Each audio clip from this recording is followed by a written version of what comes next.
Today on Rappler.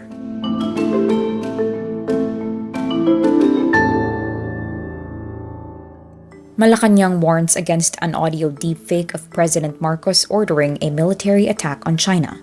The police recommends the revocation of the gun license of fugitive preacher Apollo Kiboy. Former Senator Rene Sagisag dies at 84 years old. Binmaloy town in Pangasinan adopts a 4-day workweek amid the scorching heat. And Bonifacio Global City draws flack after promoting artist and activist Banksy and then saying all street art must be pre-approved and permitted. The Presidential Communications Office warns against an audio deepfake that made it appear President Ferdinand Marcos Jr. ordered the military to act against a particular foreign country. The PCO says no such directive exists nor has been made. The video features audio designed to sound like Marcos, ordering the armed forces and special task groups to act however they deem appropriate should China attack the Philippines. Photos of Chinese activities in the West Philippine Sea flash in the video as a slideshow as the audio plays.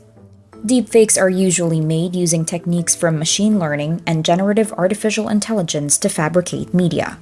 The PCO says it was working with various agencies to actively address the proliferation of deepfakes and other generative AI content.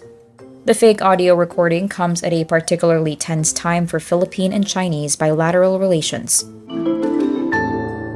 The Philippine National Police Firearms and Explosive Office recommends the revocation of the gun license of fugitive preacher Apollo Kiboy.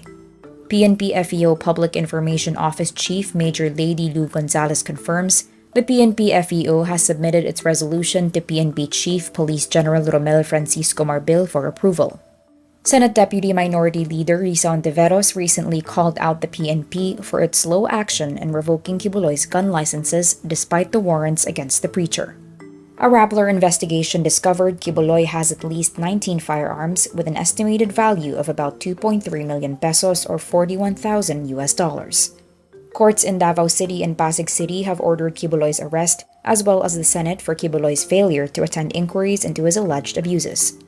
Kiboy is also wanted in the United States for various crimes, including sexual trafficking. Former Senator Rene Sagisag dies at 84 years old. His son, Rebo Sagisag, posts on Wednesday, April 24, "We are grateful that in his final months, he was able to spend time with relatives, friends, and countless supporters. He passed away knowing that he was much loved and respected." The Senate flies its flag at half-mast Wednesday to mourn his passing. Sagisag was a human rights lawyer and defended many political detainees in his long career. He served as Cory Aquino's presidential spokesperson before running for senator in 1987. In 1991, he was one of 12 senators who voted against the Philippines-U.S. Military Bases Treaty, which ended permanent American military presence in the Philippines. The former senator was particularly critical of former President Rodrigo Duterte's drug war. He was honored as Haligi ng Bantayog or Pillar of Bantayog on April 9. Officials of Binmaloy in Pangasinan moved to implement a 4-day working schedule in its government offices. The heat index in the province continually sizzles to dangerous levels in the past 3 weeks.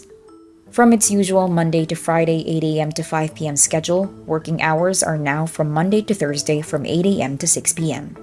Government offices are closed during Fridays except for essential and necessary services. The revised working schedule has been implemented since Monday, April 22, and will last until June 30 this year. The province, particularly Dagupan City and its neighboring towns, has continuously recorded dangerous heat levels. Bonifacio Global City draws flack after promoting the exhibit of graffiti artist and activist Banksy, then says all street art must be pre-approved and permitted. Art is not a crime, it said in a now-edited social media post.